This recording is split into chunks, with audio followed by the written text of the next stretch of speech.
الحمد لله الحنان المنان الذي خلق الإنسان وعلمه البيان، والصلاة والسلام على رسوله سيد الإنس والجان وعلى آله وأصحابه ذوي الخير والإحسان، أما بعد، فأعوذ بالله من الشيطان الرجيم. بسم الله الرحمن الرحيم. إن في خلق السماوات والأرض واختلاف الليل والنهار لآيات لأولي الألباب. صدق الله مولانا العظيم وبلغنا رسوله النبي الأمين المتين المختار الكريم، ونحن على ذلك من الشاهدين والشاكرين والحمد لله رب العالمین. بارگاہ رسالت معاب صلی اللہ تعالیٰ علیہ وسلم میں درود پاک کا ہدیہ پیش کریں. اللہم صلی علی سیدنا و مولانا محمد معدن الجود والکرم وآلہ واصحابہ الکرام وابنہ الکریم وبارک وسلم صلاة دائمة سرمدا ابدا. سب سے پہلے بارگاہ رب العزت میں شکر بجا لاتے ہیں. محرم کے اس موسم میں قدیر و جبار خدا نے پھر سے ہمیں یہ محفلیں سجانے کا موقع عنایت کیا ہے.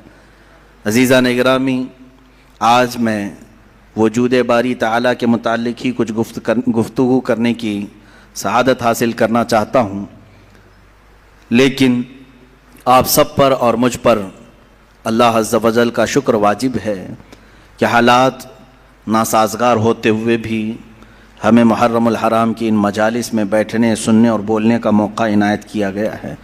یہ اللہ کا فضل ہی ہے، اس کا احسان ہی ہے.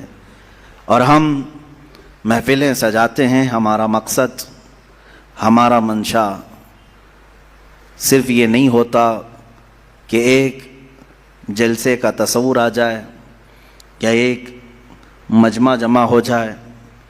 ہمارا اصل مقصد تو یہ ہے کہ ہم محفلیں سجاتے ہیں، محرم الحرام کی ہوں یا میلاد مصطفیٰ کی ہوں. جس کو شاعر نے اپنے انداز میں یوں کہا تھا، محفل ہم اس لیے سجاتے ہیں وہ آئیں گے، آتے ہوں گے، ابھی آئیں گے. وہ آئیں گے، آتے ہوں گے، ابھی آئیں گے، یہی سوچ کے ہم نے محفل کو سجا رکھا ہے. بارگاہ مصطفیٰ صلی اللہ علیہ وسلم میں شرف یابی حاصل کرنا. اے مسلمانوں، مجھے بتاؤ، کیا ان مجالس میں بیٹھنے کے بعد رب ذوالجلال کی طرف بڑھنے کا شوق نہیں پیدا ہو جاتا؟ کیا محبت مصطفیٰ میں اور اضافہ نہیں ہو جاتا؟ روحوں میں بالیدگی پیدا ہوتی ہے، آنکھوں میں ایک تمنا پھر سے جنم لینے لگتی ہے کہ وہ رسول کرام وقار صلی اللہ تعالیٰ علیہ وسلم کے ہم تذکرے سنتے رہیں. میں بارہا یہ کہتا ہوں، ہم محرم کے آتے ہی 10 مجالس سجاتے ہیں، ذکر امام حسین کے نام پر، ذکر شہدائے کربلا کے نام پر. یہ کوئی نئی بات نہیں ہے، برسوں سے یہ ریت چل رہی ہے، اور ہمارے مشائخ، ہمارے علماء، اسلاف سبوں نے سنایا اور ہم تک منتقل کیا. ہم بھی سنا رہے ہیں، اپنے بچوں کو منتقل کر رہے ہیں. کل یہ ہمارے بچے اس ممبر پر بیٹھیں گے اور یہی تذکرے سنائیں گے. لیکن ایک بات میں آپ سے کہتا ہوں، لوگ ہم سے یہ کہتے ہیں کہ ہر سال یہ واقعات، ہر سال یہ کربلا کے تذکرے کیوں سنائے جاتے ہیں؟ ہو گیا تھا کربلا ایک بار، بار بار اس کو کیوں سنایا جاتا ہے؟ میرے عزیزوں، چلو اگر میں بار بار سناتا ہوں تو سننے والے بار بار کیوں سنتے ہیں؟ سننے والے کیوں سنتے ہیں؟ بولنے والا اگر بار بار سناتا ہے تو سننے والے چھوڑتے بھی تو نہیں ہیں. بات پتہ یہ چلتی ہے کہ نہ بولنے میں یہ پرانا لگتا ہے، نہ سننے میں پرانا لگتا ہے. حسین اعظم کے ذکر میں جدت ہے، لذت ہے اور ایک نیا پن ہے، اور انہی مجالس کے صدقے ہم بہت سارے تذکرے بھی کر لے جاتے ہیں.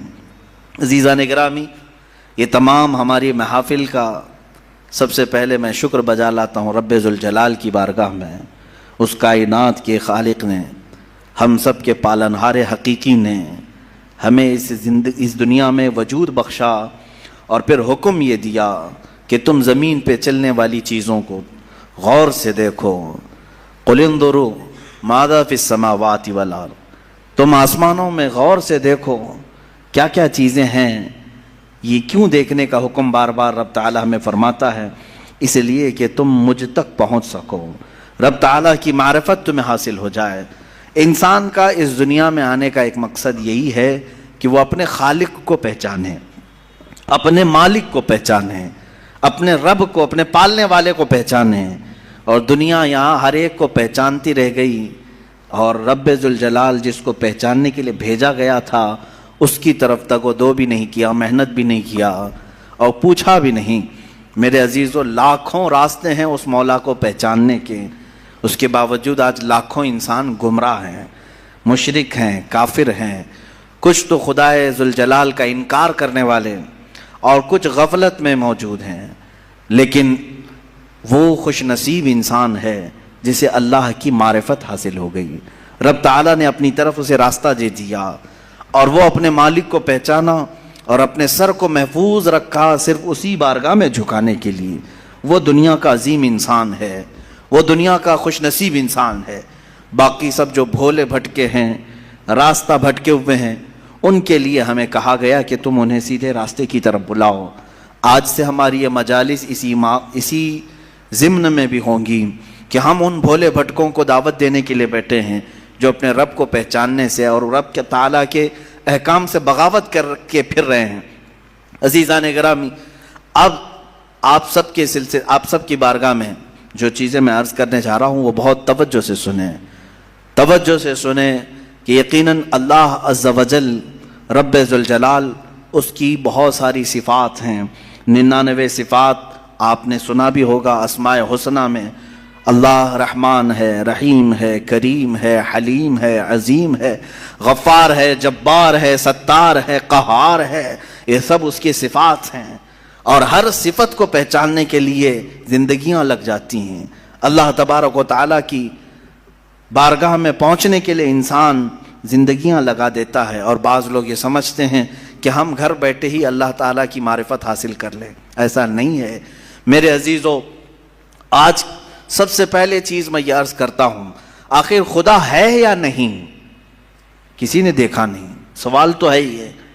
ہم تو چلے روایات کے اعتبار سے، ہمارے گھروں سے ہمیں جو علم دیا گیا ہے ہمارے ماں باپ کی طرف سے اور ماحول نے ہمیں جو علم دیا ہے وہ یہی ہے کہ ہم بولنے کے قابل ہوئے اسی وقت ہمیں کہلا دیا گیا تھا لا الہ الا اللہ، اللہ کے سوا کوئی معبود نہیں.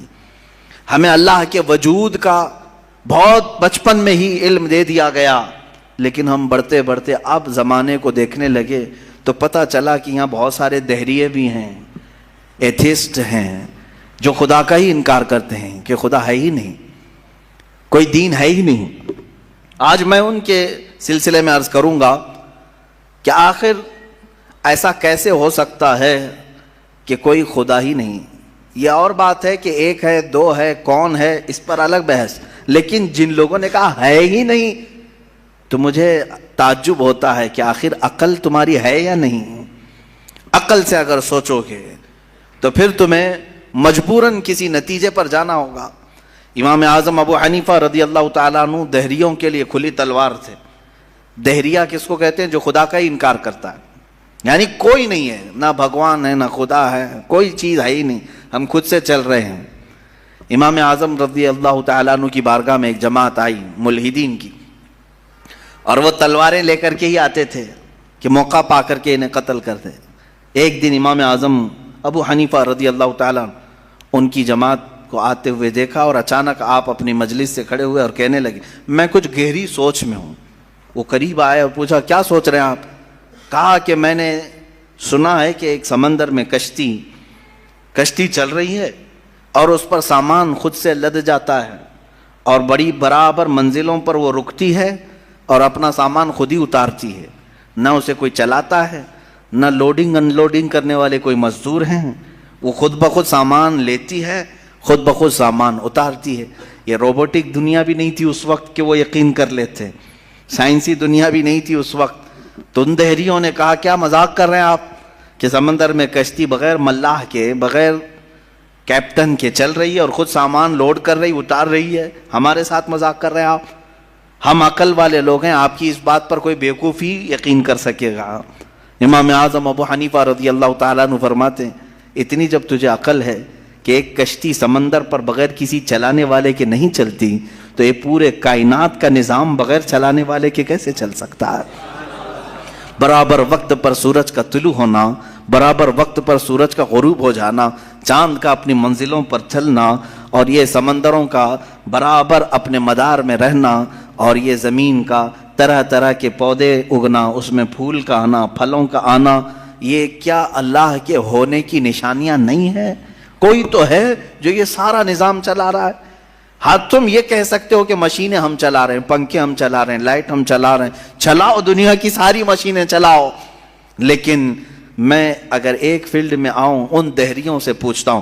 امام شافعی رحمۃ اللہ علیہ نے کیا جواب دیا؟ میں چاروں اماموں کی بات بتا دیتا ہوں۔ چاروں اماموں نے رب ذوالجلال کے وجود کے متعلق کیا کیا کہا ہے۔ امام مالک نے تو یوں فرمایا، آپ سے پوچھا گیا کہ خدا ہے؟ انہوں نے کہا ہاں۔ کیا دلیل کیا ہے؟ کہتے ہیں کہ زبانوں کا مختلف ہونا، انسانوں کی زبانوں کا الگ الگ ہونا اور الگ الگ نسلوں کا ہونا، یہ اللہ کے وجود کی دلیل ہے۔ امام شافعی سے پوچھا گیا آپ کوئی دلیل دیں گے کہ کوئی ہے؟ آپ نے کتنی پیاری بات فرمائی، ارشاد فرماتے ہیں شہتوت کا درخت دیکھا ہے؟ شہتوت کا درخت آپ نے دیکھا ہے؟ شہتوت جو ہے بہت باریک باریک سے پھل ہوتے ہیں، میٹھے ہوتے ہیں، اور اس کا پتا جو ہے وہ کئی قسم کے جانور کھاتے ہیں۔ شہتوت کے پتے کو شہد کی مکھی بھی چوستی ہے، شہتوت کے پتے کو گائے بکریاں بھی کھاتی ہیں، ہرن بھی کھاتی ہے، یہ سب کے سب شہتوت کے پتے کو کھاتے ہیں۔ شہتوت کا پتا ایک رنگ کا ہوتا ہے، ایک ہی ٹیسٹ کا ہوتا ہے۔ امام شافعی فرماتے ہیں شہد کی مکھی اسی شہتوت کے پتے پر بیٹھتی ہے، چوستی ہے، اور اپنے چھتے میں جا کر کے شہد اگل رہی ہے۔ بکریاں اور گائے اس شہتوت کے پتے کو کھاتی ہیں، مینگنیاں ڈال رہی ہیں یا دودھ دے رہی ہیں۔ اسی شہتوت کے پتے کو ہرن کھاتی ہے، ہرن نافہ پیدا کرتی ہے جو مشک کی طرح ایک نافہ ہوتا ہے، نہایت ہی اچھی خوشبو اس کے اندر آتی ہے۔ امام شافعی فرماتے ہیں ایک شہتوت کا پتا بکری میں جائے تو الگ اثر کرے، شہد کی مکھی میں جائے تو الگ اثر کرے، گائے میں جائے اور ہرن میں جائے تو الگ اثر کرے، آخر ایک شہتوت کے پتے سے نافع، دودھ اور شہد بناتا کون ہے؟ بناتا کون ہے؟ اسی میں امام شافعی فرماتے ہیں ہم روٹی کا ایک ٹکڑا کھاتے ہیں، روٹی کا ایک ٹکڑا کھاتے ہیں، اندر جسم میں یہ روٹی جانے کے بعد آپ سب کو معلوم ہے اس میں سے کچھ حصہ گوشت بنتا ہے، کچھ حصہ خون بنتا ہے، کچھ حصہ پیپ بنتا ہے، کچھ حصہ منی بنتا ہے، باقی کا بچا ہوا فضلہ پخانہ بن کر نکل جاتا ہے۔ ایک روٹی گیہوں کی کھاؤ، جو کی کھاؤ، جوار کی کھاؤ، روٹی ایک ہی طرح کی ہے، اور اس سے گوشت کون بناتا ہے، خون کون بناتا ہے، اور پیپ کون بناتا ہے، منی کون بناتا ہے، سب کی الگ الگ قسمیں ہیں۔ امام شافعی فرماتے ہیں تمہاری ہزاروں مشینیں ایک طرف، لیکن اندر جو نظام چلاتا ہے وہ کوئی تو ایک ہے، کوئی تو ہے، تمہیں ماننا ہوگا۔ میں دہریوں کے متعلق کہہ رہا ہوں جو ملحدین ایتھیسٹ ہیں، جن کا کہنا ہے کہ کوئی ہے ہی نہیں، کوئی خدا ہی نہیں، تو ان سے میں کہتا ہوں کوئی بتاؤ تو صحیح آخر یہ چلا کون رہا ہے، یہ کون چلا رہا ہے، ہمارے جسم کے اندر کا نظام کون چلا رہا ہے؟ اور قرآن نے انہی کی طرف بار بار اشاروں میں بتایا ہے، آیات میں، کہ کیا تم دودھ کو نہیں دیکھتے؟ دودھ کہاں سے پیدا ہوتا ہے؟ کہ اللہ تعالیٰ فرماتا ہے کہ ہم نے دودھ کو گائے کے خون اور اس کے گوبر کے بیچ میں سے پیدا کیا ہے۔ اس کا فضلہ گائے کا گوبر ہے پیٹ کے اندر، اور اس کا خون بھی ہے، خون نہایت ہی سرخ، گوبر نہایت ہی الگ رنگ کا، اور اس کے بیچ سے صاف و شفاف دودھ کا نکلنا، دودھ آتا ہے، نہ کبھی اس میں گوبر کی بو آئی، نہ کبھی خون کا رنگ آیا۔ قرآن کہتا ہے آخر یہ کون ہے جو اس طرح صاف ستھری غذا نکالتا ہے تمہارے لیے؟ کیا شہد کی مکھی کو نہیں دیکھتے؟ قرآن کہتا ہے جب وہ ڈنک مارتی ہے تو اس کے زہر کا کوئی علاج نہیں ملتا۔ شہد کی مکھی اگر ڈنک مارے تو زہر چڑھ جاتا ہے اور کئی لوگوں کی موت بھی ہوتی ہے، لیکن وہی اپنے چھتے پہ بھی تھوکے تو وہ نہایت ہی میٹھی غذا ہے، نہایت ہی میٹھی غذا ہے۔ شہد کی مکھی اپنا رس چھتے پر ڈالے تو وہ دنیا کی سب سے اچھی غذا، وہی اگر کسی کو ڈنک مارے تو سب سے برا زہر ہے۔ اعلیٰ حضرت رضی اللہ تعالیٰ عنہ نے اپنے آپ کو یوں فرمایا ہے کہ میں وہ شہد کی مکھی ہوں جس کی مٹھاس کا بھی جواب نہیں، جس کے ڈنک کا بھی جواب نہیں۔ یہ تو ضمناً میں نے بات عرض کی، خدا قدیر و جبار کے وجود پر میرے عزیزو ایک دو نہیں لاکھوں مثالیں دنیا میں ہیں، لاکھوں مثالیں. ابھی تو کائنات کے رازوں تک ہم پہنچے ہی کہاں ہیں. سمندر کے اندر کی دنیا، پیڑ پودوں کے اندر کی دنیا. اب آئیں امام احمد بن حنبل رضی اللہ تعالیٰ عنہ، یہ کیا فرماتے ہیں؟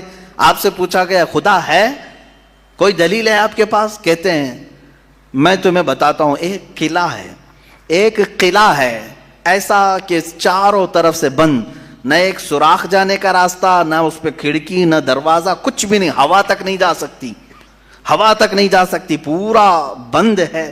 اور اندر اس کے نہایت ہی چمکدار موتیوں کی طرح ہے. پھر اچانک اس قلعے میں اچھلتا کودتا ہوا ایک جان والا پیدا ہوتا ہے، اور پھر وہ اس قلعے سے باہر آتا ہے. امام احمد بن حنبل کی ان باتوں کو سن کر لوگوں نے پوچھا ایسا کیسے ہوتا ہے؟ بند قلعہ، ہوا بھی نہیں جاتی، کوئی سوراخ بھی نہیں، اور اس کے اندر سے کوئی اچانک پیدا ہوتا ہے. امام احمد بن حنبل فرماتے ہیں یہ تو روز ہوتا ہے، مرغی کے انڈے میں نہیں دیکھتے. مرغی کا انڈا مجھے بتاؤ اس میں کتنی کھڑکیاں ہیں؟ انڈا تو اوپر سے پورا بند ہوتا ہے، ہوا تک نہیں جاتی، لیکن مرغی اس کو گرم کرے. اب تو مشینوں سے بھی ہوتا ہے. مجھے یہ بتاؤ وہ انڈے کی زردی اچانک ایک جاندار چوزے کی شکل کیسے اختیار کرتی ہے؟ کون ہے جو اسے چونچ دیتا ہے؟ کون ہے جو اسے پر دیتا ہے؟ اور پھر ہم نے جانوروں کو، پرندوں کو، ہر ایک مخلوق کو دیکھا ہے، ان میں رنگ ایسے بھرے ہوئے رہتے ہیں، دنیا کا کوئی آرٹسٹ بھی اس طرح کے رنگ بھر نہیں سکتا. کیا ہم مور کو نہیں دیکھتے؟ طرح طرح کے خوبصورت اس میں ڈیزائن کیے گئے ہیں، ایسا لگتا ہے کہ کوئی قلم لے کر کے ڈیزائن کیا ہے، کوئی برش سے ڈیزائن کیا ہوا ہے. نہیں میرے عزیزو، یہ قدرت کی شاہکاریاں ہیں، رب ذوالجلال کی شاہکاریاں. اور تم بے شمار خوبصورت مخلوقات کو دیکھو گے. پھر میں ان دہریوں سے پوچھتا ہوں آخر ان تمام کو پیدا کرنے والا کوئی تو ہوگا. تم لاؤ ڈھونڈ کر کے آخر کون ہے یہ سب پیدا کرتا ہے. یہ تو تخلیق، نظریے تخلیق، خدا کو پہچاننے کے 4 نظریے دنیا میں مشہور ہوئے ہیں. الہیات، اس کو علم الہیات کہتے ہیں جو میں بیان کر رہا ہوں. تھیولوجی، سائنس کے نظریے سے بھی، یعنی اللہ کو پہچاننے کے لیے، خدا کو ڈھونڈنے کے لیے نظریے بنائے گئے. فلسفیوں نے الگ، سائنٹسٹ نے الگ، علماء ربانیین نے الگ، حکماء نے الگ، سب کے اپنے اپنے نظریے ہیں. ہم اللہ رب العزت کو نظریے تخلیق سے واضح کرتے ہیں، لوگوں کے سامنے بتاتے ہیں کہ اللہ پیدا کرنے والا ہے. کیونکہ قرآن پاک میں جگہ جگہ اس نے، اللہ تعالیٰ نے اپنی ربوبیت کا، اپنی تخلیق کا اظہار جو فرمایا ہے وہ یہی فرمایا کہ تم اتنے کمزور ہو کہ ایک مکھی کو نہیں بنا سکتے، ایک مکھی پیدا نہیں کر سکتے، کتنے کمزور ہو. اور وہ رب ذوالجلال ہزاروں کروڑوں مخلوقات روزانہ بناتا ہے، روزانہ انہیں موت بھی دیتا ہے. حیات و ممات اسی کے دستے قدرت میں ہے. عزیزان گرامی وقار، اللہ تعالیٰ کی بے شمار صفات میں سے مجھے کئی صفات پر عرض کرنا تھا. میں سب سے پہلے اس کے وجود پر آپ کے سامنے یہ دلائل رکھا. عام مسلمان بھی کسی دہریے سے کہہ سکتا ہے کہ اللہ کے نہ ہونے پر جو تو اس قدر ناچ رہا ہے، آج ایتھیزم کا بہت زیادہ چل رہا ہے. وہ کہتے ہیں کوئی دین دھرم ہوتا نہیں، کچھ نہیں ہوتا ہے، کوئی خدا نہیں ہوتا، دنیا میں ایسے ہی چل رہا ہے. مذاق کر رہے ہو میاں. ابھی تک تو وہ آٹومیٹک گاڑی بھی نہیں آئی بغیر ڈرائیور والے، ابھی تم بول رہے ہو. بہرحال دنیا میں کوئی چیز کو بنانے والا ہوتا ہے. آٹومیٹک گاڑی آ بھی گئی تو میری اس دلیل کو یہ مت سمجھ لینا کہ گاڑیاں بغیر ڈرائیور کے نہیں چل سکتی. مفتی صاحب نے کہا آپ تھوڑے دنوں کے بعد آنے والی ہے، اس کا مطلب کیا بغیر ڈرائیور کے بھی سب چلتی ہیں؟ میری یہ دلیل اس لیے نہیں ہے. بغیر ڈرائیور والی گاڑی اگر چل بھی گئی تب بھی میں سوال کروں گا کہ اس کو آخر گاڑی کو بنایا کون ہے؟ یہ بنایا کون ہے؟ کوئی تو انسان بنایا ہوگا.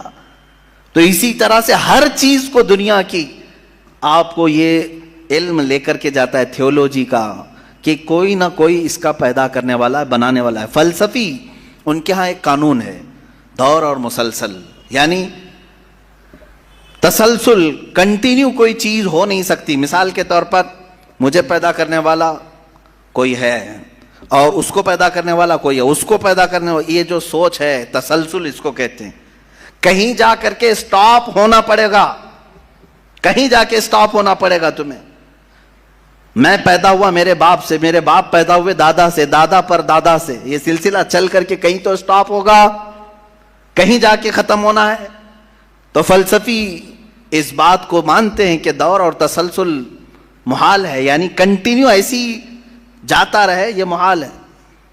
ان کے ہاں ایسا ہے. میرے عزیزو، اب اگر میں ان سے سوال کروں کہ جیسے بہت سارے لوگ بھگوانوں کو بھی مان لیے، جبکہ بھگوان کی بیوی بھی ہے، بھگوان کے بچے بھی ہے، اور بھگوان کا باپ بھی ہے، تو پھر اب سوال آئے گا کہ بھگوان کا دادا کون، بھگوان کا پردادا کون؟ پھر وہ نسب چلے گا، کہیں تو جا کے رکنا ہے، کہیں تو جا کے رکے گا. بچے ہیں تو اب تک ان کی نسل کیوں نہیں؟ بھگوان کے بھی بیٹے بیٹیاں تھیں نا، بہت سارے بھگوانوں کا تذکرہ ہندوستان میں ہے، ان کے بیٹے بیٹیاں بتائی گئی ہیں، کتنے بیٹے تھے، رام کے بھی، کرشن کے بھی، سب کے بھی بتائے گئے ہیں بیٹے بیٹے. تو اب اولاد کہاں ہیں؟ باپ دادا کہاں تھے؟ میرے عزیزوں، میری اس بات کو یقیناً کوٹ کیا جائے گا. مجھے معلوم ہے چند دنوں پہلے یہ کہہ رہا تھا اورنگزیب کی اولاد برتن مانج رہی ہے، ٹیپو سلطان کی اولاد پنچر لگا رہی ہے. تجھے تو یہ ٹیپو سلطان اورنگزیب کی اولاد نظر آئی، ان کی کہاں ہے جن کا میں ذکر کر رہا ہوں؟ ان کی کہاں ہے؟ اور بہرحال اورنگزیب اور ٹیپو سلطان ان تمام کو چھوڑو، ان کی اولاد کو تو نے برتن مانجتے یا پنچر لگاتے تو دیکھا اللہ نے تو تجھے بانج بنا کر رکھا ہے. تیرے سے کوئی چیز نہیں آ سکتی سوائے گوبر اور غلاظت کے، کوئی چیز نہیں آ سکتی. میرے عزیزوں، میں یہاں عرض یہ کر رہا ہوں دور اور تسلسل، کہ اگر اس طرح کسی کا باپ ہے تو پھر دادا بھی ہوگا، دادا ہے تو پردادا بھی ہوگا، یہ چلتا رہے گا سلسلہ.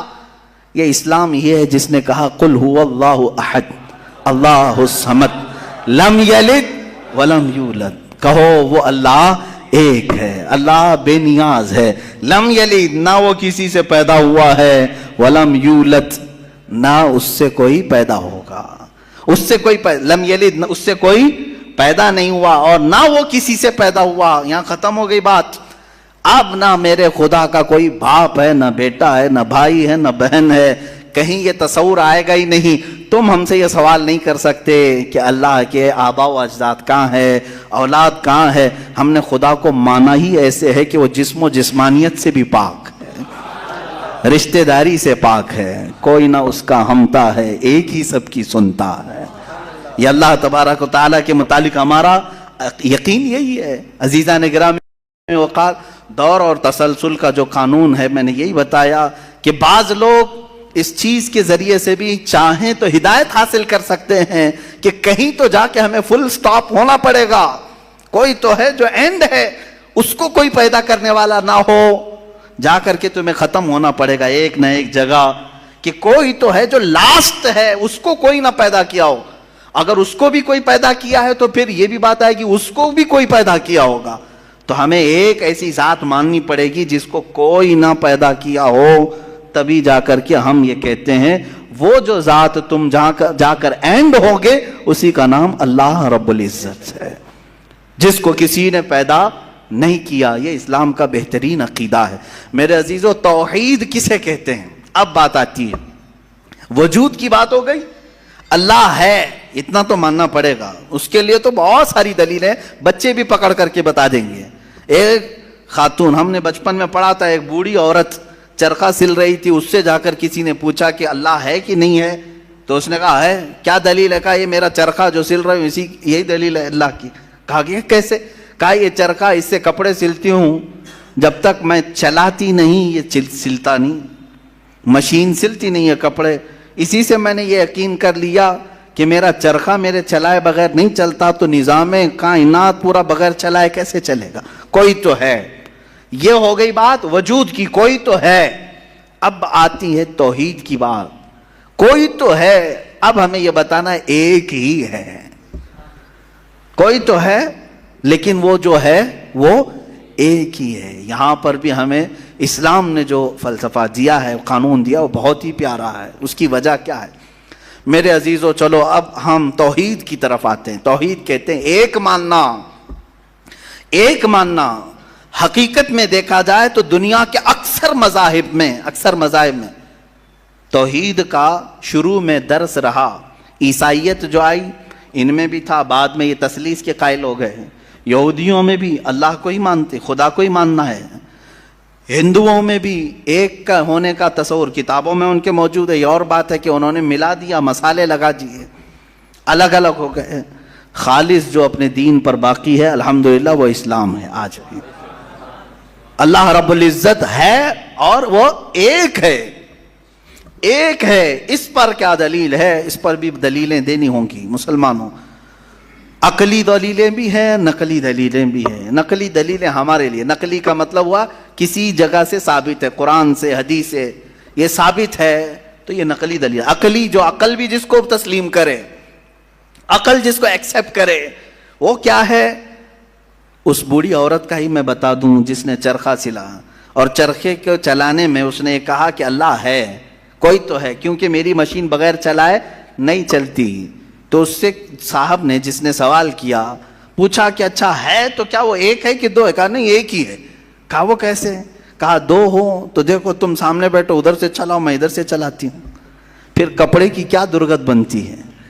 تم اپنی طرف کپڑا کھینچ رہے ہوں گے، میں اپنی طرف کپڑا کھینچ رہی ہوں گی. اس سے میں نے یہ یقین کر لیا میرے کپڑے کو سلنے کے لیے میرے چرخے پر ایک ہی کا ہونا ضروری ہے. دو بیٹھیں گے تو کپڑا پھر پائجامے کی بجائے کرتا ہو سکتا ہے، کرتے کی بجائے چڈی ہو سکتی ہے، کچھ بھی ہو سکتا ہے، کچھ بھی سل جاتا ہے. تو دو لوگ ایک مشین کو سلنے جائیں تو نظام درہم برہم ہو سکتا ہے. تو ایک پورے کائنات کا نظام اگر دو لوگ چلانے لگیں تو ایک دن ایک کہے گا نہیں میں آج بارش برساؤں گا، دوسرا کہے گا نہیں میں آج دھوپ ڈالوں گا، تیسرا کہے گا کہ نہیں میں آج چھاؤں ٹھنڈی پیدا کروں گا. تو یہ تو انہی کے درمیان جھگڑا ہوتا رہے گا. اسی لیے قرآن نے بھی کہا لو کان فیہما آلہۃ الا اللہ لفسدتا، اگر ان کائنات میں زمین و آسمانوں میں خدا کے علاوہ دو ہوتے تو ضرور اس میں فساد ہوتا، ضرور اس میں نظام درہم برہم ہوتا. میرے عزیزوں یہاں دیکھ رہے ہیں ہم بہت سارے نظاموں کو، کمیٹی کا مسئلہ ہے، مسجد کا مسئلہ ہے، بہت سارے چیزیں دیکھیں. صدر صاحب کچھ اور کرنا چاہتے ہیں، نائب صدر صاحب کچھ اور کرنا چاہتے ہیں، سیکریٹری کچھ اور کرنا چاہتے ہیں. حکومت میں جائیں پرائم منسٹر کو اور چاہتا ہے، ہوم منسٹر کچھ اور کہتا ہے، اس کی تو بڑی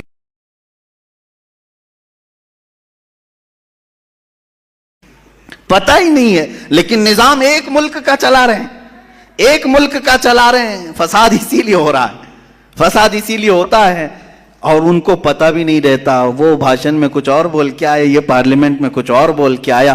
یہ سب ہماری مثالیں جو میں آپ کو پیش کر رہا ہوں دیکھ کر کے سمجھنے کے لیے. ایک سے زیادہ جب ہوتے ہیں تو عقلوں کا ملنا ضروری نہیں، ہر ایک کی عقل الگ الگ چل سکتی ہے. اب آئیے کوئی کہہ سکتا ہے نہیں بھائی اتحاد سے بھی تو کام ہو سکتا ہے، یونٹی سے بھی تو کام ہوتا ہے، کچھ جگہ ہوتا ہے نا. کوئی اگر کہے کہ خدا ایک نہیں دو ہیں اور دونوں مل کے کام کرتے ہیں، دونوں مل کے کام کرتے ہیں، تو اب میں آپ کو کہتا ہوں ایک نمبر والا خدا وہ کہتا ہے آج بارش برساؤں گا. 2 نمبر والا اگر اتحاد کرتا ہے اور کہتا ہے کہ نہیں ہاں تو جو کرے گا وہی میں کرتا ہوں، تو یہاں پر قانون یہ تفسیر میں فرمائے گا دوسرا والا تو عاجز ہو گیا، وہ مختار نہیں ہے پھر فیصلہ لینے میں. اور عاجز جو ہوتا ہے وہ خدا نہیں ہوتا. خدا وہی ہوتا ہے جو مالک و مختار ہے، جو خود فیصلے لے گا اور اس میں کسی کو شریک نہیں کرے گا. تو اگر دوسرا والا مان گیا اس کی تو وہ خدا عاجز ہو گیا، اس کی اپنی نہیں چلی. دوسرے دن دوسرا چلایا اور پہلے والا راضی ہو گیا تو پہلا عاجز ہو گیا. تو خدا عاجز نہیں ہو سکتا، یہ ہمارا عقیدہ ہے. خدا وہی ہے جو قادر مطلق ہے، قادر مطلق ہر چیز پر وہ خود فیصلے لیتا ہے، خود ہی اختیار رکھتا ہے. الحمدللہ اسلام کو اتنا پاک و صاف رکھا گیا ہے.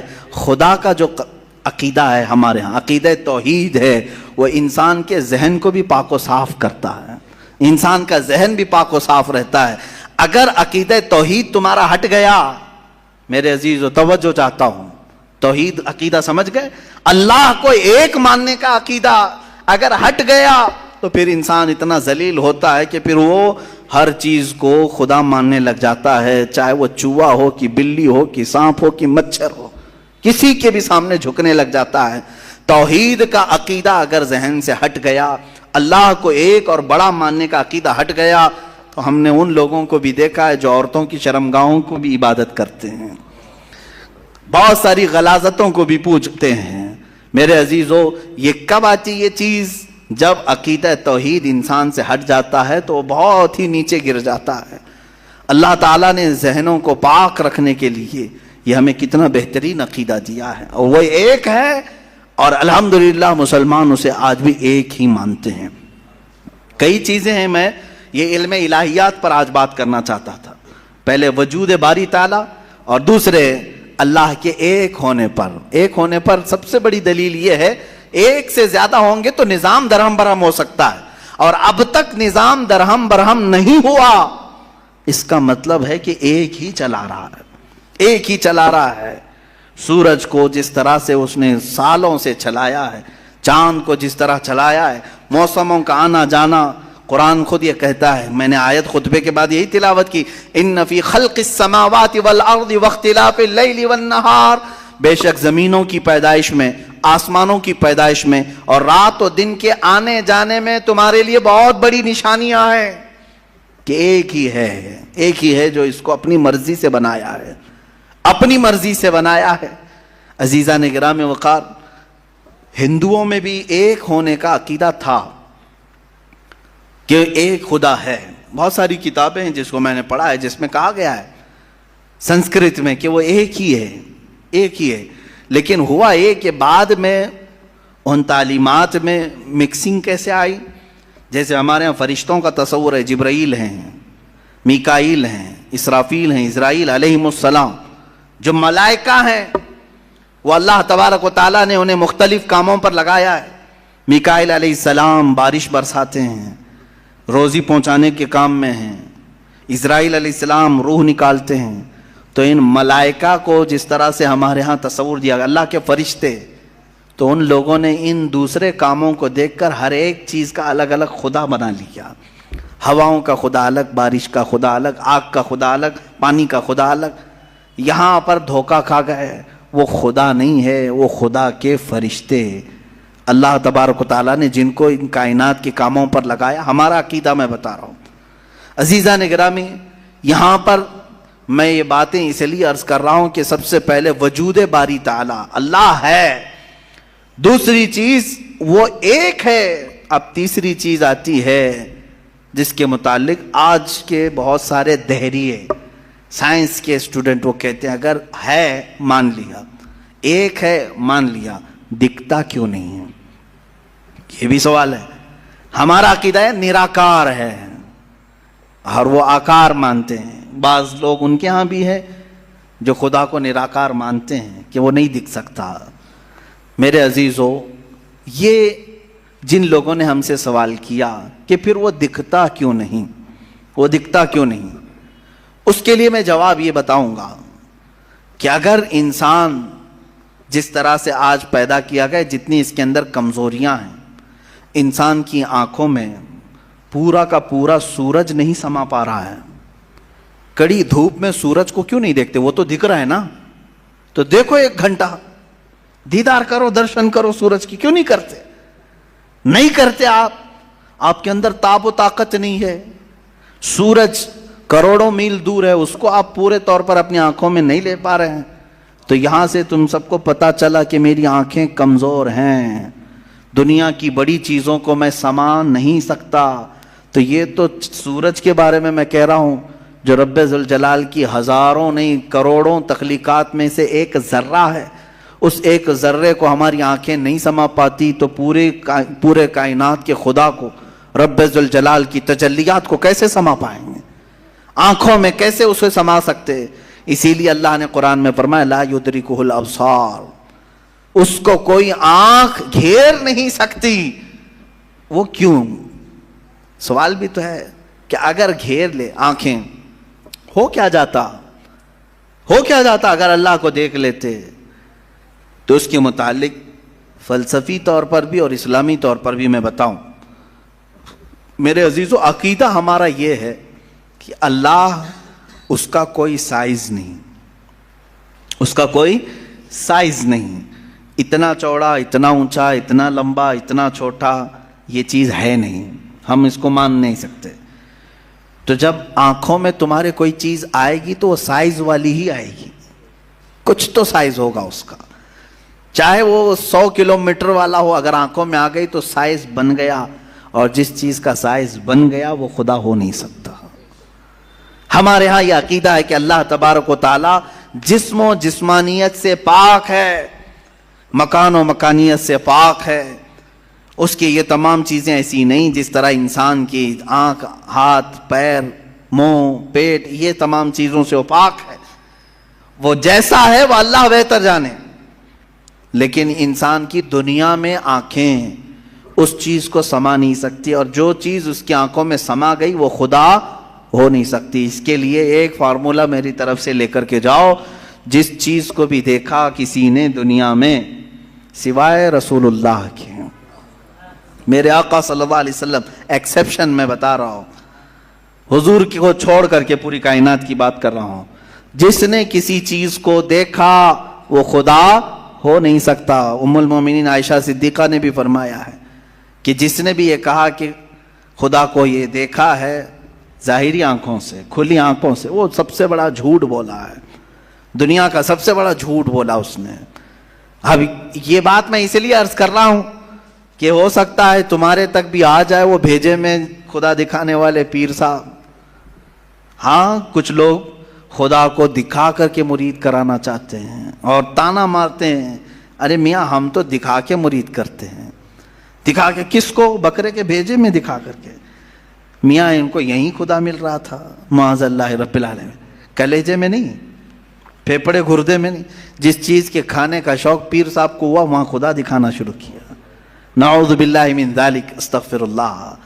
یہ نہایتی جہالت ہے اور زندیق لوگ ہیں۔ میں آپ سب سے یہ کہنا چاہوں گا جو اس طرح کی بات کرے اس سے یہ کہو کہ پیر صاحب بڑے ہیں کہ موسیٰ علیہ السلام بڑے ہیں؟ کون ہے؟ موسیٰ علیہ السلام بار بار کہتے رہے مولا تو اپنا دیدار کرا دے، اور قرآن کہتا ہے لن ترانی، تم مجھے ہرگز نہیں دیکھ سکتے۔ اور پھر موسیٰ علیہ السلام نے اصرار کیا تو اللہ نے انہیں کوہ طور پر بلایا، اور یہ سب سنتے ہیں نا، معراج کے واقعے میں بھی سنایا جاتا ہے۔ موسیٰ علیہ السلام کو سوئی کے ناکے کے برابر ایک تجلی دکھائی گئی، پہاڑ پورا جل گیا، آپ بے ہوش ہو کر گر پڑے، پیر صاحب ابھی بھی بے ہوش نہیں ہو رہے۔ موسیٰ علیہ السلام جلیل القدر پیغمبر ہیں، نبی ہیں، وہ تجلی ہلکی سوئی کے ناکے کے برابر کی نہیں دیکھ سکے، تو ان سے سوال کرو آپ بڑے کہ موسیٰ علیہ السلام بڑے؟ آپ کے اندر اتنی پاور کہاں سے آ گئے؟ آپ پورے بھیجے میں دکھانے کی بات کرتے ہیں، نہایت ہی گمراہی کی بات ہے۔ میرے عزیزوں، میں یہ ان لوگوں کے بارے میں کہہ رہا ہوں جو اپنے آپ کو مسلمان کہہ کر کے ایسی باتیں کر رہے ہیں، باقی دوسرے ہوں تو ان کو چھوڑ دو، ان کا معاملہ الگ ہے۔ یہ تمام باتیں ہو گئی، میں نے 3 چیزیں آپ کے سامنے عرض کی۔ وجود باری تعالی، اللہ ہے، اور اگر ہے تو ایک ہے، اور ایک ہے تو وہ نظر نہیں آتا، دکھتا نہیں۔ یہ 3 عقیدے اسلام کے بنیادی عقیدے ہیں، بنیادی عقیدے ہیں۔ ان میں ذرا برابر بھی ٹس سے مس ہوئے تو تمہارا ایمان چلا جائے گا۔ یہاں سے گمراہیوں کے دروازے کھلتے ہیں۔ جنہوں نے خدا کے وجود کا انکار کیا وہ ملحد ہو گئے، جنہوں نے اسے ایک سے زیادہ مانا وہ مشرک ہو گئے، جنہوں نے اس کو دیکھنے والا سمجھا وہ گمراہ ہو گئے۔ صحیح عقیدہ یہی ہے جو سورہ اخلاص میں اللہ نے فرمایا قل هو اللہ احد، محبوب آپ فرما دیں وہ اللہ ہے، ایک ہے، اللہ الصمد، وہ بے نیاز ہے، اللہ بے نیاز ہے، لم یلد ولم یولد، اس سے کوئی پیدا نہیں ہوا اور نہ وہ کسی سے پیدا ہوا۔ ان معاملات کے بعد آؤ میرے عزیزو اس رب ذوالجلال کی کچھ صفات کی طرف میں آتا ہوں۔ رب ذوالجلال رحمان بھی ہے، رحیم بھی ہے، کریم بھی ہے، غفار و ستار و قہار و جبار بھی ہے۔ اس کی 99 صفات پر اگر ہم ذکر کرتے چلیں، روز ایک صفت پر ذکر ہو جائے گا، راتیں تمام ہو جائیں گی۔ قرآن نے خود کہا ہے دنیا کے سارے درخت قلم بن جائیں اور سمندر سیاہی بن جائیں اور اللہ کی تعریف و توصیف لکھنا چاہیں سمندروں کی سیاہی سوکھ جائے گی، یہ درختوں کے قلم بنے ٹوٹ جائیں گے، ما نفدت کلمات اللہ، اللہ کے کلمات کو پھر بھی مکمل نہیں کیا جا سکے گا۔ یہ ہماری چھوٹی سی زبان اور تمہارے چھوٹے سے کان کہاں ان تمام کلمات کو سن سکیں گے یا کہہ سکیں گے، مگر ہم اتنا ضرور جانتے ہیں کہ ان تمام سمندروں میں سے ایک قطرہ بھی ہم نے اپنی محفل میں پا لیا تو یہ ہماری زندگی کی معراج ہے۔ اللہ رحمان ہے، یقیناً ہم نے اس کو بسم اللہ میں بھی پڑھا، سورہ فاتحہ میں بھی پڑھا، بلکہ ہم اپنے بچوں کو بھی یہی کہتے ہیں، ماں باپ کو بھی یہی کہتے ہیں۔ اب اس کے رحمان کی صفات دیکھنا ہے، کیسے رحمان کسے کہتے ہیں؟ رحم کرنے والا، رحم کرنے والا، نرمی کا معاملہ کرنے والا لوگوں کے ساتھ، بلکہ اپنی ساری مخلوقات کے ساتھ نرمی کا معاملہ کرنے والا۔ میں دو ہی صفات پر آج گفتگو ختم کر دوں گا، اس کے رحمان ہونے کی اور اس کے قہار ہونے کی، دونوں کے درمیان ہمیں یہ زندگی چلانی ہوگی۔ اللہ رحمان ہے، اس کی جو زندگی یہاں ہمیں دیکھنے کے مظاہر ہیں وہ کیا ہے؟ ماں تم سے جتنی محبت کرتی ہے، کیسے تم رو تو گود میں اٹھا لیتی ہے، تمہارے بہت ساری چیزیں اپنے ہاتھوں سے صاف کرتی ہے، اپنے ہاتھوں سے بنا کر کے کھلاتی ہے۔ آخر وہ بھی انسان ہے، تم بھی انسان ہو۔ ماں تمہیں اٹھا کر کے اتنا جو پیار کرتی ہے، باپ تمہیں لے کر کے چلتا ہے، تمہارے لیے جوجھتا ہے، محنت کرتا ہے، آخر وہ کیوں مشقتیں اٹھاتا ہے، خون پسینے کی کمائی ایک کر کے لا کر اپنے بچے کو کھلاتا ہے۔ اب سنیں حدیث پاک میں، ماں اور باپ کے دلوں میں یہ بچے کی جو محبت ڈالتی جاتی ہے، یہ اللہ کے رحمان صفت کا کچھ حصہ ہوتا ہے۔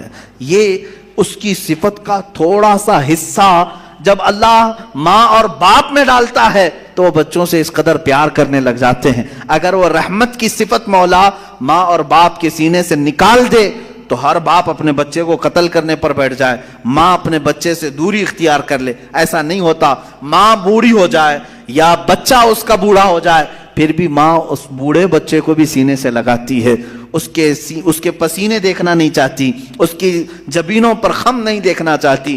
یہ ماں کے اندر جو ہلکی سی بھی محبت آپ دیکھتے ہیں، یہ رب ذوالجلال کے رحمان کا اس کے مظاہر میں سے ایک مظہر ہے۔ اب اندازہ کرو اللہ تبارک و تعالیٰ اپنے بندوں سے کس قدر رحم کا معاملہ فرماتا ہے۔ آج ہم جو بیٹھے ہیں یہ بھی تو اس کے رحم کا ہی معاملہ ہے، اس کے رحمان ہونے کا ایک بین ثبوت ہے۔ ہم حضرت ابوبکر شبلی رضی اللہ تعالیٰ توجہ جاتا ہوں، سلسلہ قادریہ کے بہت بڑے بزرگ ہیں۔ آپ سے پوچھا گیا کہ حضور سنا ہے کیا آپ کی بہت ساری کرامتیں مشہور ہیں، کوئی کرامت ہمیں بھی دکھائیں۔ توجہ، بہت سارے لوگ کرامت کے نام پر گمراہ بھی ہوتے ہیں۔ لوگوں کو ایسا لگتا ہے کہ کہیں جیب میں سے جلیبی نکال کر کے کھلا دے، ابھی کیا ابھی وہی پیر کرامت والا ہے، اچانک کچھ نکال کے دکھایا ہے۔ حضرت ابوبکر شبلی نے تو ایک الگ ہی کرامت بتائی۔ کیا کرامت بتائی جانتے ہیں؟ حضرت ابوبکر شبلی فرماتے ہیں، میاں ہمارا اس زمین پر زندہ چلنا پھرنا ہی بڑی کرامت ہے۔ کہا کیوں؟ کہا ہم اتنے گنہگار ہیں کہ زمین پھٹ جائے اور ہم دھس جائیں، پھر بھی زمین نہ پھٹتی ہے نہ ہم دھستے ہیں۔ یہ اللہ تعالیٰ نے کرامت ہی تو دیا ہے، یہ کرامت تو اللہ نے سب کو دیا ہے۔ یہ رحم کا معاملہ اللہ نے سب کے ساتھ کیا ہے، آپ کے ساتھ بھی، بلکہ ان کے ساتھ بھی کیا جو اسے مانتے بھی نہیں ہیں، جو اسے گالیاں دیتے ہیں، ان کے ساتھ بھی رحم کا معاملہ کیا۔ سیدنا ابراہیم علیہ الصلوۃ والتسلیم کے ساتھ ایک معاملہ پیش آیا، آپ بغیر مہمان کے کبھی کھانا نہیں کھاتے تھے، 2 دن بھی اگر کوئی مہمان نہیں آتا تو آپ کھاتے نہیں۔ ابراہیم علیہ السلام 2 دن تک بھوکے رہے، تیسرے دن ایک مہمان ملا، اسے لے کر کے آ کے دسترخوان پر بٹھا دیا، کہا کہ آپ ہمارے گھر کے مہمان ہیں، اب کھانا بنائے گا اچھا دسترخوان پر، کہا چلو بسم اللہ کرو کھاؤ۔ وہ دہریہ تھا، ملحد تھا، کہا کون سا اللہ، میں اللہ کو نہیں مانتا۔ اتنا کہا ابراہیم علیہ السلام کو جلال آیا، آپ نے دسترخوان کھینچ لیا، کہا اٹھو گھر سے نکلو باہر جاؤ۔ دسترخوان پر بیٹھا ہوا تھا، اس کو اٹھا دیا۔ یہ تو شان ہے انبیاء کی، اللہ کے دشمنوں سے دسترخوان شیئر نہیں کرتے، افطار پارٹی والے ہیں، وہ اللہ کے دشمنوں سے دسترخوان شیئر نہیں کرتے، انبیاء کی شان ہے۔ وہ اٹھ کر کے چلا گیا۔ ہاں یہ ہمارے لیے حکم یہی ہے میرے عزیز، لیکن اللہ رب العزت نے وہی فرمائی ابراہیم علیہ السلام کو، کہا ہے ابراہیم کیوں اٹھا دیا اس کو؟ 50 سال کا تقریباً ادھیڑ عمر کا آدمی تھا، کہا کیوں اٹھا دیا؟ کہا ہے مولا وہ تیرا نام نہیں لینا چاہتا، میں اس کو دسترخوان پر کیسے بٹھاؤں؟ رب ذوالجلال نے فرمایا اے ابراہیم پچھلے 50 سال سے میں اسے ویسے ہی کھلا رہا ہوں جبکہ وہ کبھی میرا نام نہیں لیا. آج تمہارے دسترخوان پر ایک بار اس نے نام نہیں لیا, تم نے اٹھایا. میرے عزیزو اس کا مطلب یہ نہیں ہے کہ اس کا نام نہ لے تو بھی ہم کھلائیں, وہ تو سنت الہیہ ہے, وہ مولا کریم کی صفات ہے. لیکن انسان کے اخلاق تو یہی ہے کہ انسان اپنے رب سے اگر محبت کرتا ہے تو اللہ رب العزت کے دشمنوں سے کبھی دوستی نہیں کر سکتا. قرآن بھی یہی کہتا ہے یا ایھا الذین آمنوا لا تتخذوا عدوی وعدوکم اولیاء, اے ایمان والو میرے دشمنوں اور اپنے دشمنوں کو دوست نہ بناؤ. یہ انہی آیات میں سے ہے جن 26 آیاتوں میں سے نکالنا چاہتے ہیں. آئیں گے انشاءاللہ, وہ ٹاپک بھی آئے گا انشاءاللہ. قرآن پاک کی جن 26 آیات پر لوگوں کو تو یعنی پیٹ میں مروڑ ہوتا ہے, پیٹ میں مروڑ ہوتے ہیں. ان آیات میں سے ایک آیت یہ بھی ہے, سورہ ممتحنہ کی پہلی آیت ہے. اللہ فرما رہا ہے اے ایمان والو لا تتخذوا عدوی وعدوکم, میرے دشمنوں کو اور اپنے دشمنوں کو اولیاء یعنی دوست نہ بناؤ. میرا رب نے اتنا حکم کیا دیا, ان کو تکلیف شروع ہو گئی. قرآن جو ہے نفرت سکھاتا ہے, قرآن نفرت. یہ تمام انشاءاللہ العزیز زندگی باقی رہی یہ 26 آیتوں کا جو مضمون ہے یہ ان کی کتابوں سے بھی میں نکال کے دکھاؤں گا. سیم ٹو سیم چیزیں, سیم ٹو سیم چیزیں وہاں پر بھی موجود ہیں. تو پیدا کرو کسی اور وسیم گندے رافضی کو جو وہاں سے بھی نکال سکے. عزیزان گرامی وقار, بات میں عنوان سے ہٹ نہ جائے اس لیے میں عرض کروں گا وہ رب ذوالجلال رحمان ہے اور اس کے رحم کا معاملہ تو ہے, اس کے رحم کا معاملہ ہے کہ آج جس طرح سے لوگ ہمیں پیش کرنا چاہ رہے ہیں کہ یہ ایک ڈراؤنی شکل ہماری بنا کر کے اسلاموفوبیا یعنی مسلمانوں سے لوگوں کو ڈرانا, یہ اگر تمام دوسرے قوموں کی طرح بھی ہو جاتے تو میرے عزیزو یہ سب کا جینا حرام کر کے رکھتے. ہمارے ہاں آخرت کا تصور ہے, ہمارے ہاں رب ذوالجلال کو جواب دینے کا تصور ہے, ہمارے ہاں اللہ رب العزت کے دیکھنے کا تصور ہے کہ وہ ہر گھڑی ہمیں دیکھ رہا ہے. یہ تمام تصورات لے کر کے مسلمان جی رہا ہے. تم کہہ رہے ہو یہ آتنکوادی ہے, دہشت گرد ہے, اور جو اس طرح سے کر رہا ہوگا اس کا تصور ختم ہو چکا ہوگا. ہمیں تو اللہ رب العزت کے ہونے کا اتنا احساس ہے کہ رات کے اندھیرے میں بھی ہم ڈرتے ہیں کوئی ایک گندی تصویر بھی دیکھنے کے لیے جبکہ کوئی نہیں دیکھ رہا ہے. اس لیے کہ مسلمان اس عقیدے کے ساتھ جیتا ہے کہ اللہ لا الہ الا هو الحی القیوم لا تأخذہ سنۃ ولا نوم. مسلمان اس عقیدے کے ساتھ جیتا ہے وہ اللہ ہے جو حی ہے اور قیوم ہے, اسے نہ اونگ آتی ہے نہ نیند آتی ہے. یعلم خائنۃ الاعین وما تخفی الصدور, تمہاری آنکھوں کی خیانت کو بھی وہ دیکھ رہا ہے, تمہارے دلوں کے گزرنے والے حالات سے بھی وہ واقف ہے. ہم اس تصور کے ساتھ اس عقیدے کے ساتھ جی رہے ہیں. بہرحال میرے عزیزو اس کے رحمان کی صفات بے شمار ہیں, بے شمار ہیں, اور اس کے کام حکمت کے ہوتے ہیں. بعض لوگوں کو ایسا لگتا ہے کہ نہیں وہ رحمان ہے, رحمت تو کر رہا ہے, میرے ساتھ تو نہیں ہو رہا ہے, میرے ساتھ تو نہیں ہو رہا ہے, میں تکلیفوں پہ تکلیفیں اٹھاتا ہوں. میرے عزیزو صبر نہیں کرتا انسان اور اس طرح کی باتیں کر جاتا ہے. یا ایسا ہی گھبرانے والا آدمی ہے جیسے کوئی ٹرین سرنگ میں جائے, ٹنل میں جائے تو کچھ جو باولے لوگ ہوتے ہیں اچھل کود کرنے لگ جاتے ہیں. کبھی ٹرین کا سفر کیا آپ نے؟ اور ٹرین کبھی ٹنل کے اندر جاتی ہے, پہاڑ کے گوفے کے اندر, کیا ہوتا ہے اندھیرا آ جاتا ہے, اندھیرا اتنا اندھیرا آتا ہے تو جو عقل مند ہوگا وہ سیٹ پہ بیٹھا رہے گا اور جو باولا ہوگا اچھل کود کر رہا ہے, اسے ایسا لگتا ہے دنیا کیا سے کیا ہو گئی, ٹرین کہیں کھڈے میں چلی گئی. ایسا نہیں ہے, جو عقل مند ہے وہ بیٹھا رہتا ہے. اگر آپ عقل مند ہیں بیٹھے رہتے ہیں اپنے سیٹ پر, میں پوچھتا ہوں کیوں بیٹھے رہتے ہو, کیوں بیٹھے رہتے ہو؟ اندھیرا ہو گیا, ٹرین گوفے کے اندر چلی گئی ہے. آپ کہیں گے میاں تھوڑی دیر کی بات ہے, یہ ٹرین کا ڈرائیور چلا تو رہا ہے, نکال لے گا, نکالے گا نا. ٹرین نکل کر کے باہر آ جاتی ہے تو آپ کہتے اجالا تو آ گیا. اے میرے عزیز ٹرین کے چلانے والے پر تجھے اتنا یقین ہے سیٹ چھوڑ کر اٹھتا نہیں. اس طرح تیری زندگی میں جب مصیبتوں کا کبھی اندھیرا آتا ہے یقین کر وہ رب ذوالجلال پھر اجالوں میں لائے گا. ان مع العسر یسرا, اس نے فرمایا ہے ہر تکلیف کے بعد آسانی ہے. کیوں اتاولے ہوتے ہو؟ تھوڑی سی تکلیف کیا آئی, شکایت کیا, میرے ساتھ رحم کا معاملہ نہیں ہو رہا ہے, میرے ساتھ رحم کا معاملہ نہیں ہو رہا. فعل الحکیم لا یخلو عن الحکمہ, وہ حکیم ہے اس کا کوئی کام حکمت سے خالی نہیں ہوتا, کوئی کام حکمت سے خالی نہیں ہوتا. آج دوپہر میں اگر تمہیں روٹی نہیں ملی ہے تو کوئی نہ کوئی سبب ہوگا، وہ تمہارے حق میں بہتر چاہتا ہے. عسیٰ ان تکرہوا شیئا وہو خیر لکم، قرآن کہتا ہے بسا اوقات تم جس چیز کو نہیں چاہتے لیکن وہ تمہارے حق میں بہتر ہوتا ہے. جنید بغدادی رضی اللہ تعالیٰ عنہ کے زمانے میں ایک خاتون وہ دھاگا، روئی سے دھاگا بناتی تھی، روئی سے دھاگا بناتی تھی اور وہ دھاگا بنانے کے بعد بیچ آتی تھی. کتنے؟ آدھے درہم میں بکتا تھا اس کا، آدھا درہم. وہ آدھا درہم لاتی تھی، اس میں سے آدھے یعنی پاؤ کر کے اس سے پھر کپاس روئی خریدتی اور پھر اس کا آدھا درہم بناتی اور باقی کا گھر میں خرچہ کر. ایک دن آدھے درہم کی روئی لائی اور پورے کا اس نے دھاگا بنا دیا. دھاگا کچا ہوتا، سوکھنے کے لیے رکھی صحن میں، اندر کھانے کے بنانے کے انتظامات کر رہی تھی. ایک کوا آیا اور دھاگا اٹھا کے لے گیا. بیوہ عورت، اس کے سوا کچھ بھی نہیں تھا، آج کچھ بھی نہیں تھا اس کے پاس، بھوکی رہ گئی. اب نہ خریدنے کے لیے دھاگا، خریدنے کے روئی خریدنے کے بھی پیسے نہیں، کھانا بنانے کے بھی پیسے نہیں، آلریڈی بیوہ ہے اور غریب ہے. کہنے لگی کیا اتنی غربت کے بعد بھی اللہ تعالیٰ ایسے اس کی بچی پونجی بھی اٹھا لیتا ہے؟ لوگ یہی کہتے ہیں نا، میرے پاس کچھ نہیں تھا پھر بھی میں نقصان میں جا رہا ہوں، اب تو کچھ رحم کر دیتا. ارے بھائی بڑے سیٹ آدمی کے 1,00,000 روپے چلے گئے تو سمجھ میں آئے گا چلو ٹھیک ہے باقی بچے ہوئے پھر کور کر لے گا. جس کے پاس کچھ نہیں، لاسٹ پونجی بچی ہے، وہ بھی مولا نے اٹھوا دیا، تو یہ کون سا رحم ہے؟ بندے تل ملا جاتے ہیں. وہ خاتون گھبرائی اور کہا یہ اب کون سے رحمان کی صفت ہے؟ کیا وہ رحم کر رہا ہے میرے ساتھ؟ میں بیوہ ہوں، کچھ بھی نہیں میرے پاس. حضرت جنید بغدادی کے پاس دوڑی دوڑی گئی. دوسرا دن تھا، بھوک کی شدت تھی، دوڑی ہوئی آئی.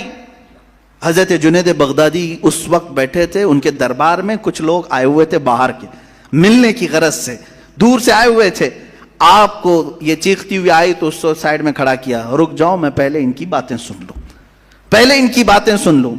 ان لوگوں نے آ کر کے کہا کہ حضور ہم کچھ نذرانہ لے کر کے آئے ہیں، کچھ نذرانہ لے کر کے آئے ہیں، یہ قبول فرما لیں. کیا تھا نذرانہ؟ 10,000 سونے کے سکے اشرفیاں تھیں. کہا کہ حضور آپ اپنے حساب میں اس کو تقسیم کر لیں. حضرت جنید بغدادی رضی اللہ تعالیٰ عنہ نے وہ 10,000 اشرفیاں لیے اور پورے کے پورے اس عورت کو دے دیا. وہ عورت ابھی کچھ کہنے والی تھی، اس کے کہنے سے پہلے آپ نے دے دیا. کہا اس کو پکڑو. اب پھر وہ آئی ہوئی جماعت تھی، اس سے پوچھا کیا معاملہ ہے، کیوں اتنی بڑی رقم تم ہدیے میں لائے؟ سنو میرے عزیزو، فعل الحکیم لا یخلو عن الحکمہ. وہ کہتے ہیں ہم سمندر کے سفر پر تھے، کشتی میں بیٹھے تھے، آ رہے تھے، اچانک ہماری کشتی پھٹ گئی، کشتی میں سوراخ آیا، پانی اندر آنے لگ گیا. تو جیسے یہ چمڑے کی کشتی تھی، پانی اندر آنے لگا تو ڈوبنے کے چانسز بڑھ گئے. پانی جتنا ہو سکا ہم نکال کر پھینکتے رہے، لیکن اس کشتی کی مرمت کے لیے ہمارے پاس کچھ نہیں تھا. اچانک ایک کوا آیا اور اوپر سے دھاگا گرا دیا. ایک کوا آیا، دھاگا اوپر سے گرایا، اور وہ اتنا ہی دھاگا تھا جس سے ہماری کشتی سل جاتی تھی. ہم نے اسی دھاگے سے اپنی کشتی سل دی اور پھر اسی وقت ہم نے یہ نیت کر لیا کہ وہ رحمان ہے جس نے ہمیں بچایا ہے. ہم صحیح سلامت جائیں گے تو 10,000 اشرفیاں جنید بغدادی کو نظر کریں گے. وہاں ہم نے منت کر لی تھی، میرے آقا ہم نے صحیح سلامت کنارے کو پا لیا، اب آ کر کے وہ 10,000 اشرفیاں آپ کی بارگاہ میں ہم نے نظر کر لیا. حضرت جنید بغدادی دلوں کے حالات سے باخبر تھے، اس خاتون کی طرف دیکھا اور پوچھا کیا تمہارے رب نے صحیح رحم کیا یا نہیں؟ تمہارے آدھے درہم کو کوے سے اٹھوا کر بدلے میں 10,000 اشرفیاں دیتا ہے، اسی کا نام رحمان ہے. وہ رحمان ہے. بندہ گھبراتا ہے، کہتا ہے ایسے کیسے ہوگا، میرے پاس کچھ بھی نہیں تھا پھر بھی اٹھا لیا. انتظار تو کرتا، شکر تو کرتا، یقیناً وہ مولا تجھے اس سے بہتر چیز لوٹاتا. یہاں تک کہ حدیثوں میں کسی کا بچہ بھی اگر انتقال کرتا ہے، مولا تعالیٰ فرشتوں سے پوچھتا ہے تم نے اس کے بچے کو لایا، کیا کہہ رہا تھا میرا بندہ میرے بارے میں؟ فرشتے کہتے ہیں مولا وہ تیرا شکر بجا لا رہا تھا، کہتا تھا انا للہ و انا الیہ راجعون. مولا فرماتا ہے لکھ دو اے فرشتوں، اس سے بہتر نسل اسے عطا کروں گا، اس سے بہتر اسے خوبصورتیاں جنت میں عطا کروں گا. وہ جب بہتر کرنے والا ہوتا ہے تب تمہیں آزمائش کے دور سے گزارتا ہے. یہ رحمان ہے, یہ اس کی صفت ہے. بہت ساری مثالوں کی ضرورت ہے میرے عزیزو. وقت کی تنگی دامنگیر ہے, وقت عشاء قریب ہے. ہمیں جو وقت ملا ہے مولا اس میں بھی رحمت عطا فرما ہے, اور پھر آگے چل کر کے ہم انشاءاللہ ان گفتگوؤں کو اور طوالت دے سکیں, لمبی کر سکیں. اب ایک اور چیز, اس کے رحمان ہونے کے ساتھ ساتھ اس بات کا یقین بھی رکھو کہ وہ قہار بھی ہے. وہ قہار ہے. قہار کا مطلب ہوتا ہے سخت پکڑ کرنے والا. سخت پکڑ کرنے والا جب وہ سختی کرنے پر آئے تو پھر تم ہاتھ پیر ہزار ہلا لو, بچ نہیں پاؤ گے. الہی انت یا قاہر العدو ذا البطش الشدید انت الذی لا یطاق انتقامہ. بزرگوں نے فرمایا یہ دشمن کو ایسی سخت پکڑ کرنے والا ہے کہ جس کی پکڑ کی برداشت کسی کے اندر نہیں ہے, کسی کے اندر نہیں ہے. اگر وہ پہاڑوں کو حکم دے دے تو وہ اپنے پھٹ کر کے ریزہ ریزہ ہو جاتے ہیں. اب میرے عزیزو یہ قہار کی صفت مجھے بیان کرنا اس لیے تھا آج کہ اس کے مظاہر آج دنیا میں نظر آ رہے ہیں. آج رب ذوالجلال کی پکڑ اور اس کے قہر کی نشانیاں نظر آ رہی ہیں. لوگوں کو جلتے دیکھا, لوگوں کو بہتے بھی دیکھا, لوگوں کو لینڈ سلائیڈنگ میں دبتے ہوئے بھی دیکھا. یہ قہار کی صفات میں کا بہت ہلکا سا حصہ ہے, بہت ہلکا حصہ ہے. جب وہ پکڑ کرنے پر آئے, میں آپ کو بتاؤں قوم شعیب, جیسے ابھی چائنا والوں کے بارے میں پچھلے سال 1.5 سال پہلے ایک نیوز میں نے دیکھا تھا, وہ اپنے سپر پاور ہونے کے سفر میں اتنی تیزی سے گامزن ہیں. ان کے یہ چیلنجز تھے کہ اب ہمارے پاس ایسی ایسی ٹیکنالوجی آئی ہیں جس کو کوئی کاٹ نہیں سکتا. ارے وہ مصنوعی سورج بنا رہے ہیں چائنیز, ڈپلیکیٹ سورج بنانے کے چکر میں ہے. وہ جیسا بھی ہو, چھوٹا ہی صحیح, انہوں نے ہر چیز کا ڈپلیکیٹ نکال لیا. لیکن میرے عزیزو اب آج جا کر کے احساس ہونے لگا. مجھے ابھی چند دنوں پہلے کسی نے کہا تھا کہ ان کے تو چیلنجز تھے کہ ان کی ٹیکنالوجی کو کوئی چیلنج نہیں کر سکتا اس وقت پوری دنیا میں, اس قدر ہتھیاروں میں ہو, ٹیکنالوجی میں ہو, ہر چیز میں.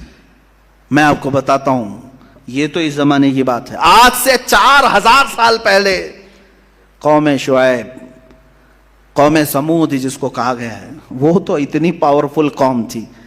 آج بھی ان کے بنائے ہوئے مکانات موجود ہیں تو اندازہ کرو اس وقت کتنے طاقتور تھے. وہ پورے پہاڑ کے پورے پہاڑ جو پتھروں کے پہاڑ ہوتے ان کو کھود کر کے نقشہ دیتے تھے, اور اسی میں دروازے, اسی کے اندر پورے ہال, کمرے, سب کچھ بنا لیتے تھے ایک اکھنڈ پہاڑ کو کاٹ کر کے. اب مجھے یہ بتاؤ کہ وہ لوگ آج سے 4000 سال قبل, جبکہ کوئی ہائیڈرولک مشین نہیں, کوئی پتھروں کو نقش دینے والا آلہ نہیں, اس وقت کرتے تھے تو کیا ٹیکنالوجی استعمال کیا ہوگا. آج بھی مدائن صالح, مدائن اولا جو سعودی عرب میں ہیں, وہاں پر یہ سب نشانیاں موجود ہیں, آج بھی موجود ہیں. وہ پہاڑ ویسی ہیں. حضرت شعیب علیہ السلام نے اس قوم کو جب ڈرایا تھا کہ باز آؤ اللہ کی نافرمانی سے, باز آؤ ناپ تول میں کمی کرنے سے, گناہوں سے توبہ کر لو, اس قوم نے کہا اگر نہیں باز آئے تو کیا کر لیں گے آپ؟ کہا اللہ کا عذاب آئے گا. کہا کیسا عذاب آئے گا؟ انہوں نے اپنے ماضی کے عذابات کو بتایا. دیکھا نہیں نوح علیہ السلام کی قوم کو مولا نے سیلاب سے غرق کر دیا. اس قوم نے کہا آنے دو, کوئی مسئلہ نہیں, ہمارے پہاڑ بہت اوپر ہیں اور یہاں تک سیلاب کا اثر نہیں ہو سکتا. کہا کیا تمہیں معلوم نہیں لوط علیہ السلام کی قوم پر پتھروں کی بارش ہوئی, نوکیلے پتھر. تو اس قوم نے کہا آنے دو, پتھر برسیں گے, ہمارا گھر بھی پتھر کا ہے, پہاڑ پورا پتھر کا اور گھر پورے پتھر کے. اگر آسمان سے پتھروں کی بارش ہو تو بھی کچھ نہیں ہونے والا ہے, زمین پہ سیلاب آئے تو بھی کچھ نہیں ہونے والا ہے. اتنے مضبوط تھے ان کے گھر. پھر شعیب علیہ السلام نے کہا تمہیں معلوم نہیں اللہ ہواؤں کا عذاب بھی بھیجتا ہے. ہوائیں اس قدر تیز چلتی تھی کہ لوگوں کی چھتیں اڑ جاتی, انسان کے ٹکڑے ہو جاتے تھے. اس قوم نے کہا کہ ہوائیں بھی ہمارے گھروں کا کچھ نقصان نہیں کر سکیں گی, پہاڑوں کو ہلا نہیں سکیں گی. اس قدر مغرور قوم, اس قدر گھمنڈی قوم.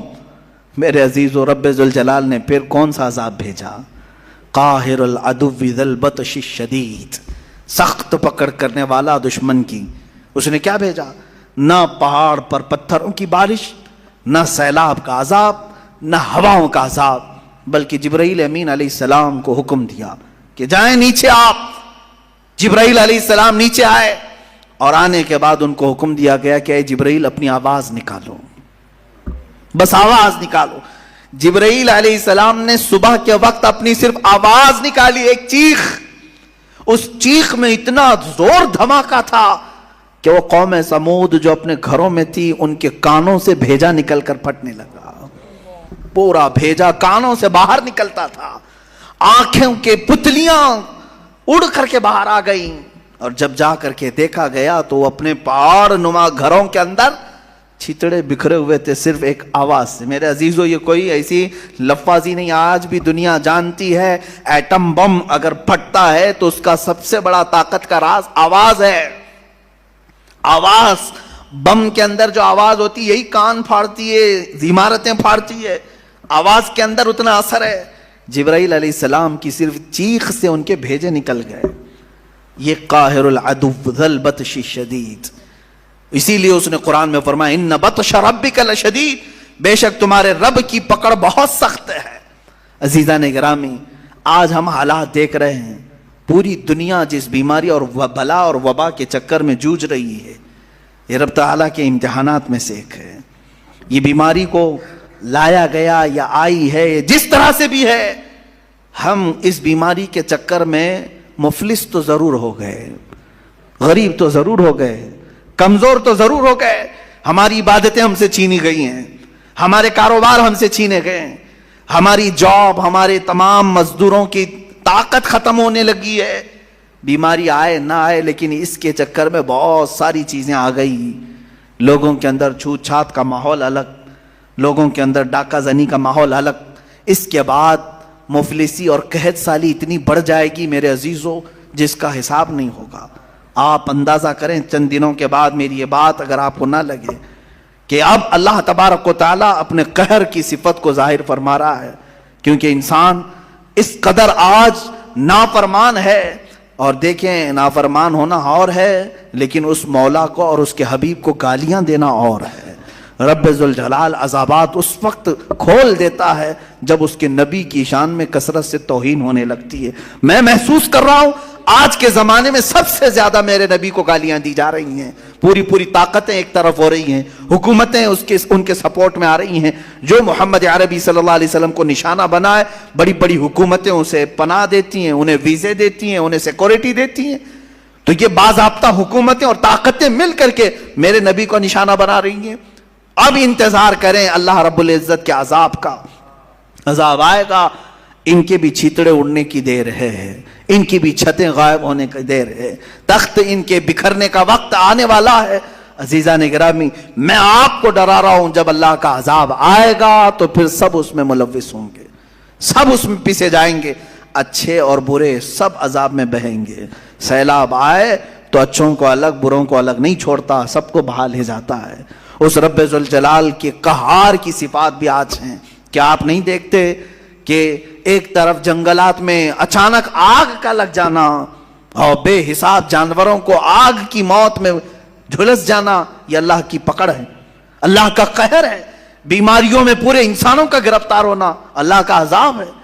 سیلاب کا اچانک آنا اور گھر کے گھر تباہ کرنا اللہ کا عذاب ہے۔ سورج کا گرہن لگ جانا، چاند میں گرہن لگنا اللہ کا عذاب ہے۔ تمہارے رزق سے برکت کا اٹھ جانا اللہ کا عذاب ہے۔ تمہارے سروں پر ظالموں کو بادشاہ مسلط کرنا اللہ کا عذاب ہے۔ جو ظالم ہیں، درندے ہیں، وہ تمہاری حکومتوں پہ آئے ہوئے، یہ اللہ کا عذاب ہے۔